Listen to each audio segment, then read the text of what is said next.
Hello everyone. My name is Cleo. I am a graduate of the University of Toronto. I am studying to become a speech-language pathologist, and I do want to preface the rest of this video by saying I am not a speech-language pathologist. However, I have worked with many. I have thoroughly researched what I'm about to say. I will leave the resources in the description, and I hope that this speech and language information is valuable to you. Today we're going to talk about some language and speechy things, specifically about language delay and language disorder. Language delay is evident when your child is acquiring language at a slower pace than most other children, whereas disorder is evident where children are just developing atypically. So we might see a language disorder in children with autism, for example, children with Down syndrome, for example, children that have sustained a trauma to their brain, children that have a motor impairment.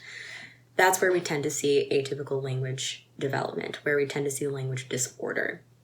I do want to make a clarification between normal and abnormal, typical and atypical. So to illustrate this point, when a child speaks their first word, usually about 1 year old. However, it is completely normal for a child to speak their first word at 18 months. It's atypical, but it's within the realm of what is normal.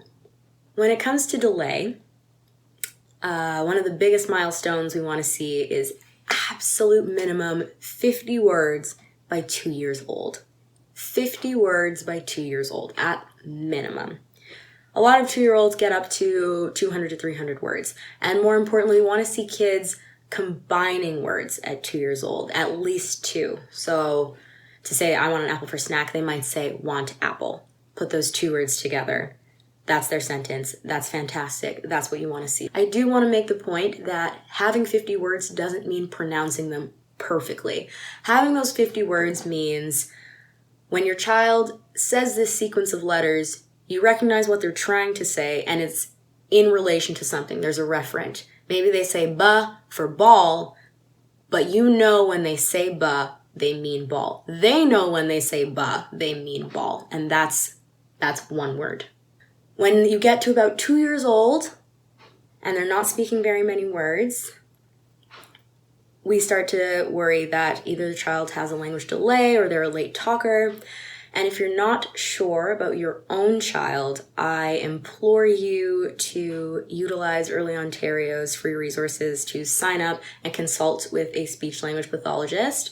If you are well positioned to pay for a speech-language pathologist to have a consultation, I implore you to do that earlier rather than later. The earlier you start with speech and language stuff, the more progress a child can make in the course of their language development. Some children with language delay, some children who are late talkers, who don't have enough words by 2, who are just slower developing, go on to become perfectly successful and capable communicators.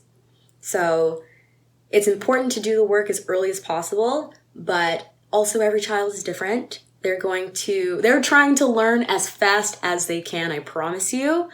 So don't get too discouraged by the label or diagnosis of late talker, language disorder, language delay. Lastly, I really want to take a moment to acknowledge that language delay and language disorder is not easy.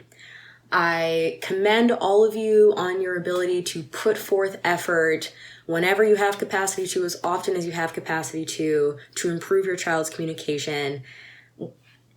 And I want to encourage you not to get discouraged. I recognize it is so frustrating. It's frustrating for you as a caregiver. It's frustrating for the child to have messages go back and forth that aren't being understood by one party or both. So I commend you. I don't want you to get discouraged. Where you can, access resources and do the most that you have the capacity to improve your child's communication development. Take a peek in the description box for more information about language delay, language disorder, what to do with your concerns, how to know, what you can do after you get clarification about what your children's communication issues might be or where they might need help. Yeah, take a peek in the description to learn more. That's all for me today. Until next time, I hope I see you guys in person at the center sooner rather than later. And until then, goodbye.